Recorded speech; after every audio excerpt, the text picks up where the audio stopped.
when 10-year-old Emma Martinez politely asked Admiral Richard Stone for a tour of the USS Virginia at the San Diego Naval Base. He curtly dismissed her, telling the eager child that nuclear submarines were restricted military vessels, not suitable for civilian children's curiosity. What the stern admiral didn't know was that Emma had spent 3 years mastering nuclear propulsion theory, submarine warfare tactics, and underwater navigation systems through advanced online courses and technical manuals, despite her single mother's concerns about her daughter's intense military obsession. After being turned away from the submarine docks, Emma would demonstrate knowledge so profound about nuclear fleet operations that she would expose critical vulnerabilities in the Navy's underwater defense systems, ultimately earning recognition as the youngest strategic consultant in naval history while proving that expertise transcends age, background, and institutional expectations. Before we continue, tell us where you're watching from. And if this story inspires you, make sure to subscribe, because we have something extraordinary waiting for you tomorrow. The morning, California's sun painted golden streaks across San Diego Naval Base's visitor center, where families gathered for scheduled tours of decommissioned surface vessels available for public viewing. The crisp ocean air carried sounds of organized naval activity, distant commands, machinery humming, and the rhythmic movements of personnel conducting their daily operations. Emma Martinez pressed her face against the visitor center's reinforced windows, her 10-year-old eyes scanning the harbor where she could see the distinctive shapes of nuclear submarines docked in restricted areas beyond the public access zones. Her small hands clutched a worn notebook filled with detailed drawings of submarine schematics, propulsion systems, and tactical formations that she had studied with obsessive dedication. Emma had awakened before dawn, convincing her mother Rosa to bring her to the naval base for what Rosa believed would be a routine educational visit. Rosa Martinez worked double shifts as a hospital nurse to support their small family, and she had long worried about Emma's intense fascination with military submarines, viewing it as an unusual interest that might prevent her daughter from developing more conventional childhood friendships and activities. The USS Virginia dominated the restricted submarine pier, her sleek black hull representing the pinnacle of American underwater warfare technology. At 377 feet in length and powered by a nuclear reactor that could operate submerged for months, the Virginia-class submarine embodied everything Emma found magnificent about naval engineering and strategic operations. Emma had memorized every specification she could find about the Virginia-class submarines, studying classified technical data that was publicly available through defense contractor websites and military education resources. Her knowledge extended far beyond basic information to include complex understanding of nuclear propulsion systems, sonar capabilities, and tactical deployment strategies that she had absorbed through years of dedicated study. "Mom, can we ask about visiting the submarine section?" Emma asked quietly, her voice carrying the careful hope of someone who had learned to manage expectations about adult responses to her technical interests. Rosa looked down at her daughter with the patient expression that marked her approach to Emma's military fascination. While she didn't understand her child's passion for submarines, she recognized the genuine intellectual curiosity that drove Emma's constant questions about naval operations and underwater warfare systems. "Emma, those submarines are probably restricted areas," Rosa replied gently. "But we can ask at the information desk if there are any educational programs that might include submarine information." Emma's face brightened with cautious optimism as they approached the visitor center's main information desk, where Petty Officer Second Class Maria Santos was processing tour requests for the day's scheduled activities. Santos had worked the visitor relations position for 2 years, developing expertise in managing civilian expectations while maintaining security protocols for restricted naval facilities. "Good morning," Rosa said politely to Petty Officer Santos. "My daughter is very interested in submarines.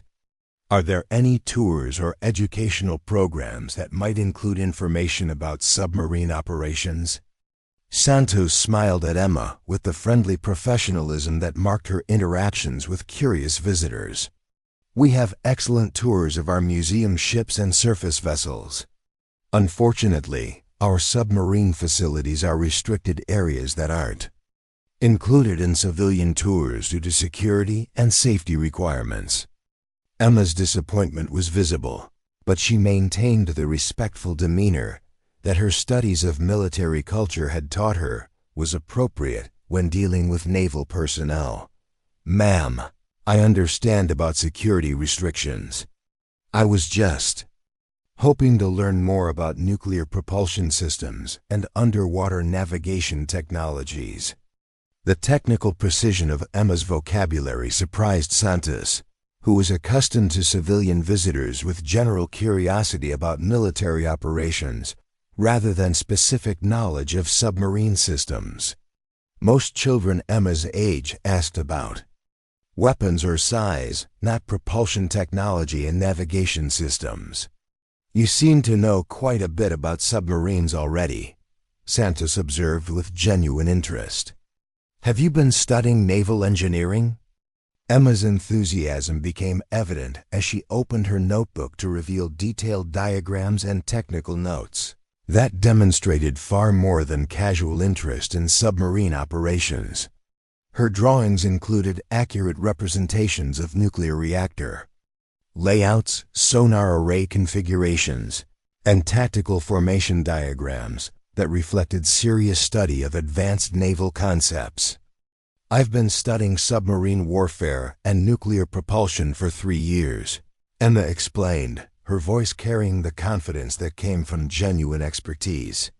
"I'm particularly interested in how Virginia-class submarines coordinate with carrier strike groups for strategic deployment in contested waters."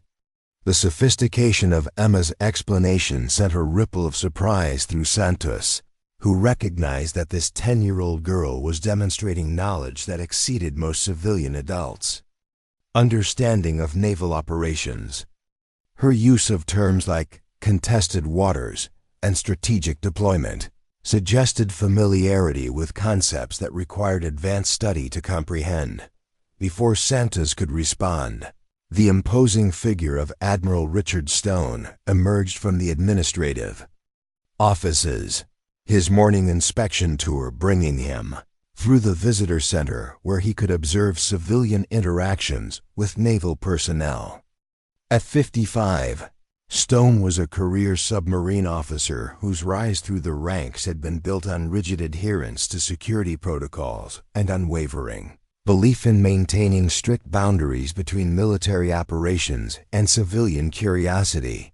Stone's pristine uniform reflected his obsession with naval tradition, and his bearing suggested a man who had never encountered a situation that couldn't be managed through the application of proper military procedures and institutional authority.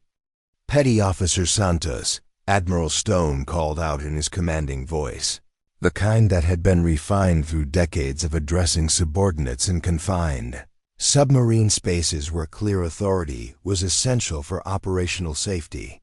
Santos straightened to attention, a response ingrained through months of military training.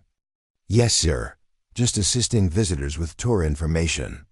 Admiral Stone's gaze shifted to Emma and Rosa, taking in their civilian clothes and obvious fascination with naval operations. His expression carried the kind of polite but firm authority typically reserved for managing civilian expectations about military access and security requirements. "I trust there are no issues with visitor access to restricted areas," Stone said with formal authority that left no doubt about his position on security protocols. Emma felt her heart race with nervousness, but something deeper than simple anxiety was building in her chest. This was the same dismissive attitude she had encountered from adults who assumed that her age automatically disqualified her from understanding complex subjects. But unlike classroom situations where her advanced knowledge was merely academic, this involved real naval operations that fascinated her more than anything else in her young life. "Sir, I was just asking about submarine educational programs," Emma said carefully, recognizing the importance of showing proper respect to naval authority. "I'm very interested in nuclear propulsion systems and underwater warfare tactics." Admiral Stone's expression shifted to something resembling patronizing tolerance as he processed the technical terms coming from a 10-year-old civilian girl. In his experience, children who used military vocabulary had typically learned it from movies or video games rather than serious study of naval operations. "Young lady," Stone said with condescending authority, "nuclear submarines are sophisticated military vessels conducting classified operations. These are not tourist attractions, and submarine technology is not appropriate subject matter for civilian children's curiosity." The dismissive tone in Admiral Stone's voice was immediately apparent to everyone present. Here was a senior naval officer publicly diminishing a child's genuine interest in military engineering, reducing her obvious knowledge to the level of inappropriate civilian curiosity without any assessment of her actual understanding or capabilities. Emma felt the familiar sting of adult condescension, but her years of passionate study had given her confidence that transcended simple enthusiasm. "Sir, I understand about security requirements, but I've been studying Virginia-class specifications. Through publicly available technical resources, I know about the S-9G reactor design and how it integrates with the submarine's propulsion and electrical systems." The technical accuracy of Emma's reference to the S-9G reactor specification sent a chill through both Santos and Admiral Stone.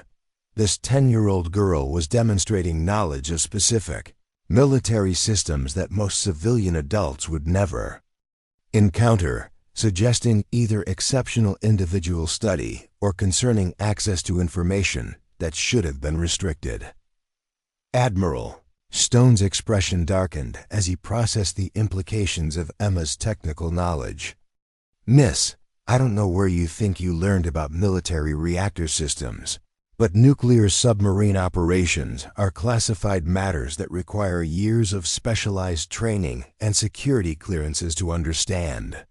I suggest you focus on age-appropriate educational activities and leave naval operations to qualified military personnel." The suggestion that Emma's interests were inappropriate for her age carried an implicit criticism of Rosa's parenting, implying that proper family guidance would have steered Emma toward more conventional childhood activities rather than encouraging her fascination with military technology. Rosa felt a protective surge as she recognized that Admiral Stone was not just dismissing Emma's interests, but questioning their family's judgment about appropriate educational pursuits. "Admiral Stone, Emma has been studying these subjects independently through educational resources.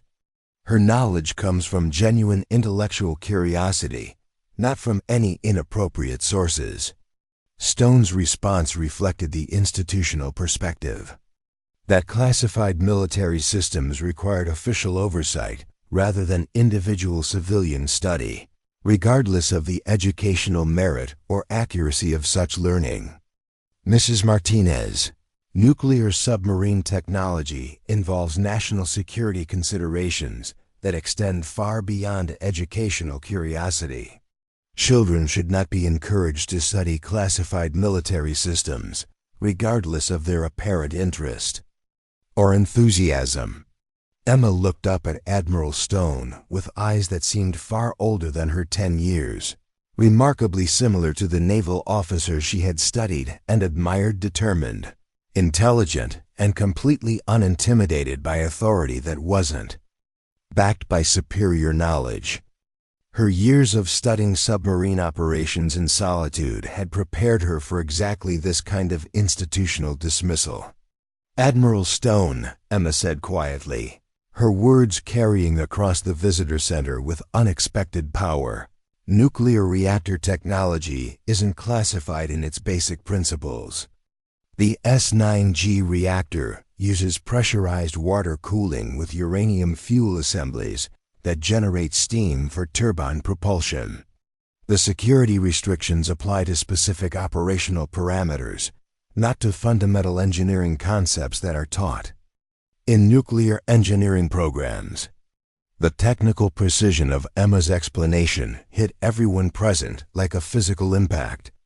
Here was a 10-year-old child articulating complex nuclear engineering principles with the same accuracy that military reactor specialists used in professional discussions, demonstrating understanding that transcended simple memorization to include genuine comprehension of sophisticated technology.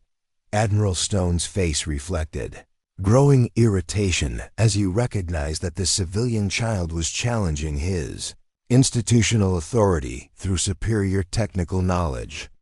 The possibility that Emma might understand submarine systems better than some of his own personnel was not just embarrassing, it was professionally threatening, in ways that could affect his career and the reputation of his command. "Petty officer." Santos watched the confrontation with growing fascination, recognizing that she was witnessing something unprecedented in her experience with civilian visitors.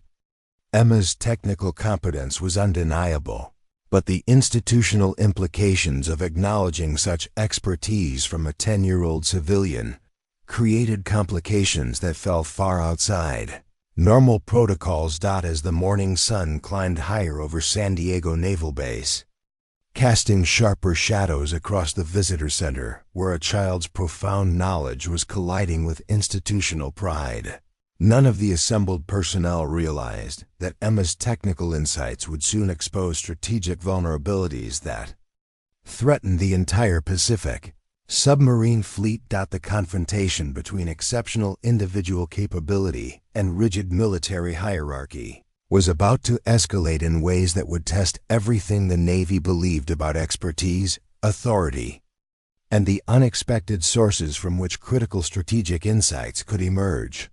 Asterisk. The secure communication device on Admiral Stone's belt crackled with urgent priority transmission from Pacific Fleet Command, interrupting the tense confrontation in the visitor center. Commander Patricia Hayes's voice emerged through the encrypted channel with the kind of operational urgency that transformed routine administrative situations into matters requiring immediate senior command attention. "Admiral Stone, we have critical intelligence indicating potential coordinated submarine tracking by hostile forces in the South China Sea. Request immediate briefing on fleet positioning vulnerabilities and defensive countermeasures."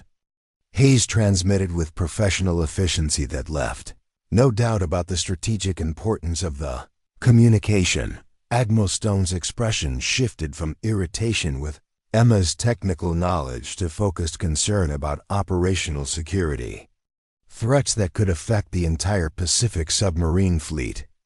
His years of command experience had taught him to recognize when routine situations suddenly involved national security implications that demanded immediate attention and decisive action. "Commander Hayes, I'll be in the secure briefing room within 10 minutes, Stone replied into his communication device. "Prepare complete tactical assessments and fleet positioning data for comprehensive vulnerability analysis." Emma had been listening to the military communication with the sharp attention that marked her approach to understanding naval operations and strategic challenges. Something about the mention of submarine tracking and fleet positioning triggered recognition of patterns she had studied extensively in her research on underwater warfare tactics and defensive formations. "Admiral Stone," Emma said quietly, her young voice cutting through the administrative urgency with unexpected clarity. If you're dealing with coordinated submarine tracking in contested waters, you might want to consider the acoustic signature. Vulnerabilities that Virginia-class submarines experience when operating in shallow thermal layers. The technical specificity of Emma's observation about acoustic signatures in thermal layers sent immediate shock waves through Admiral Stone's understanding of the situation. Here was a 10-year-old civilian girl demonstrating knowledge of submarine warfare tactics that directly related to the strategic threats his command was facing. Admiral Stone stared down at Emma with an expression that reflected both professional amazement and growing recognition that her technical knowledge might extend far beyond academic curiosity to include genuine, strategic insights that could affect operational security and fleet safety. "Miss Martinez," Stone said carefully, his voice reflecting newfound respect tempered by institutional caution. "How do you know about acoustic signature management in thermal layer operations?" Emma opened her notebook to reveal detailed diagrams of submarine positioning strategies, sonar detection patterns, and tactical formations that demonstrated sophisticated understanding of underwater warfare principles. Her drawings included accurate representations of how temperature variations affected sound propagation and submarine detectability in different oceanic conditions. "I've been studying submarine warfare tactics for 3 years, focusing on how environmental conditions affect stealth capabilities," Emma explained with quiet confidence. Virginia-class submarines have excellent noise reduction systems, but they become more detectable when operating above thermal layers because their acoustic signatures interact differently with temperature-stratified water. The precision of Emma's tactical assessment hit Admiral Stone with immediate recognition that this child was demonstrating strategic knowledge that could directly impact the fleet vulnerabilities his command was currently addressing. Her understanding went far beyond simple technical specifications to include genuine comprehension of operational challenges that experienced submarine commanders faced in hostile waters. Petty Officer Santos watched the interaction between Admiral Stone and Emma with growing amazement, recognizing that she was witnessing something unprecedented in naval history. A 10-year-old civilian girl was providing strategic insights to a flag officer dealing with critical national security threats. "Emma," Rosa said quietly, her voice reflecting both maternal pride and concern about the implications of her daughter's involvement in military strategic discussions. "Maybe we should let Admiral Stone handle his important military business." But Admiral Stone was already moving toward the secure communication area with Emma's notebook in his hands, his professional instincts recognizing that her tactical diagrams might contain insights that could inform the fleet positioning decisions his command needed to make immediately. "Mrs. Martinez," Stone said with formal authority that had been transformed by recognition of Emma's capabilities, "I need to ask if Emma would be willing to review some tactical scenarios in our secure briefing facility. Her insights might be valuable for addressing current operational challenges." The suggestion that a 10-year-old civilian might participate in secure military briefings represented an unprecedented acknowledgement of exceptional individual expertise that transcended every institutional assumption about age, authority, and the sources of strategic knowledge. 20 minutes later, Emma sat in the Pacific Fleet's secure briefing room, surrounded by senior naval officers and strategic analysts who were reviewing her tactical assessments with the kind of professional attention typically reserved for experienced military consultants. Her notebook had been replaced by classified displays showing real-time submarine positions and threat assessments that validated her theoretical knowledge through practical application. Commander Hayes had initially expressed skepticism about civilian participation in classified strategic discussions. But Emma's rapid analysis of fleet vulnerabilities had demonstrated insights that experienced military analysts had overlooked during their conventional assessment procedures. "Miss Martinez," Commander Hayes said with growing professional respect, "your analysis of acoustic signature management appears to identify exactly the vulnerabilities that hostile forces might be exploiting for submarine tracking. Can you explain how you develop these tactical assessments?" Emma looked around the briefing room, filled with senior military officers, who were treating her insights as strategically valuable rather than dismissing her knowledge as inappropriate civilian curiosity. The validation represented everything she had hoped her years of study might achieve while creating opportunities she had never imagined possible. "Commander Hayes, I studied how different submarine classes perform under various oceanic conditions by analyzing publicly available tactical exercises and environmental data," Emma explained with quiet confidence. "I noticed that Virginia-class submarines showed consistent positioning patterns that could be predicted if someone understood how thermal layers affect sonar detection ranges." The strategic implications of Emma's observation hit the assembled officers with immediate recognition that her pattern analysis had identified systematic vulnerabilities that could compromise fleet operations if hostile forces possessed similar analytical capabilities. Admiral Stone reviewed classified threat assessments while comparing them to Emma's tactical diagrams, his expression reflecting growing amazement at the accuracy of her strategic predictions. Her civilian analysis had identified security gaps that professional military intelligence had failed to detect through established assessment procedures.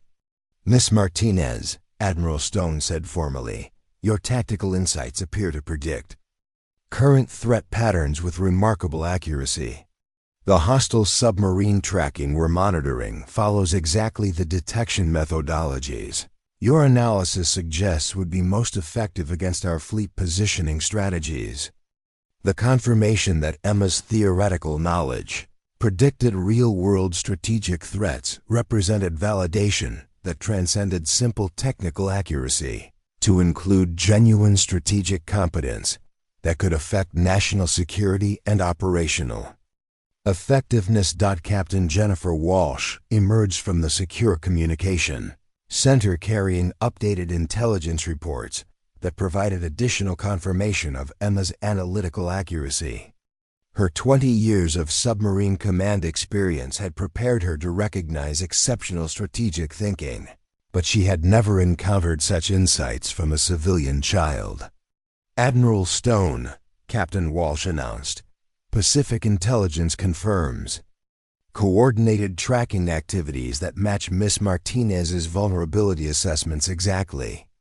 Her tactical analysis appears to have identified the same strategic weaknesses that hostile forces are currently exploiting." The revelation that Emma's amateur analysis had predicted professional intelligence assessments sent shock waves through the assembled military personnel, demonstrating that her capabilities extended beyond academic knowledge to include strategic insights that could revolutionize naval tactical planning. Emma felt overwhelming validation as she processed the scope of recognition her strategic knowledge was receiving from preventing theoretical vulnerabilities to predicting actual threat activities. The journey from dismissed civilian child to respected strategic consultant had proven that exceptional individual capabilities could contribute meaningfully to national security when institutional flexibility allowed recognition of expertise, regardless of its origins. "Emma," Admiral Stone said with profound respect, "I owe you an apology for my initial dismissal of your knowledge. Your strategic insights have identified critical vulnerabilities that could have compromised fleet operations and endangered submarine crews. Would you be interested in participating in ongoing strategic consultation as an official civilian advisor?"